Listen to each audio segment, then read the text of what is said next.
నమస్కారం అండి.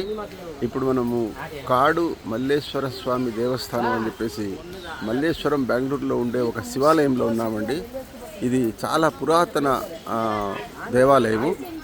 మంచి బెంగళూరు మల్లేశ్వరం అనేది బెంగళూరులో చాలా మంచి heart of the town and it is elite society people living area అండి. అది ఈ గుడి చాలా పాతది.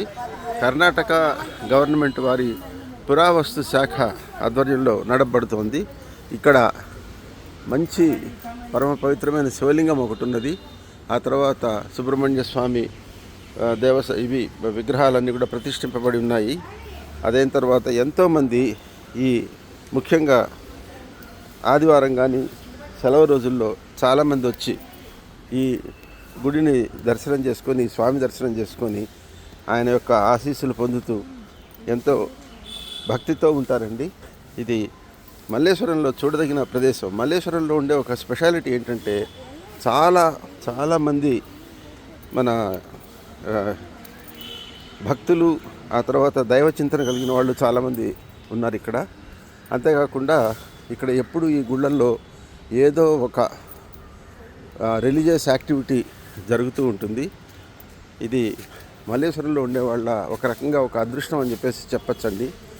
ఇక్కడ అన్నీ కూడా ఎంతో బ్రహ్మాండంగా అందరూ భక్తులందరూ కూడా సమూహాలుగా ఏర్పడిపోయి ఆ రకరకాల పూజలు పునస్కారాలు అవన్నీ చేసుకుంటూ చూడండి. ఇక్కడ ఈ ఈషా వాళ్ళ శివుడి విగ్రహం కూడా ఉంది. శివుడి ఒక విగ్రహం కూడా ఇక్కడ ఉంది. ఇది ఇక్కడ మీరు చూస్తే ఈ కర్ణాటక రాష్ట్ర ఏన్షియంట్ పురాతన మాన్యుమెంట్ కింద దీన్ని డిక్లేర్ చేయబడి ఉన్నది. ఇది ఎంతో మంచి ప్రదేశం అండి.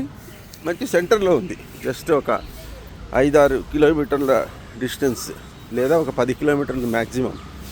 వాటన్నిటితో మనం మెజెస్టిక్ నుంచి తీసుకున్నా కానీ మ్యాక్సిమం 10 కిలోమీటర్ల డిస్టెన్స్లో ఉంటుంది. ఇది తప్పకుండా చూడదగిన ప్రదేశం అండి. ఈసారి ఇటు వచ్చినప్పుడు తప్పకుండా చూడడానికి ప్రయత్నం చేయండి. ఇది పరమ పవిత్రమైన శివాలయం అండి. ఇది ఇక్కడ చూడండి, అందరూ నాగప్రతిష్ఠ చేసుకున్నారు చాలామంది.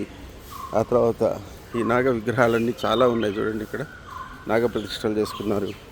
ఆ తర్వాత ఎంతోమంది ఇక్కడ ఒక పెద్ద ఈ సుబ్రహ్మణ్య స్వామి పడగలతో కూడినటువంటి ఒక విగ్రహం బాగుంది ఇది. సో ఇది చూడదగిన ప్రదేశం. తప్పకుండా వచ్చినప్పుడు చూడండి. శుభం భూయాత్. ఓం నమః శివాయ.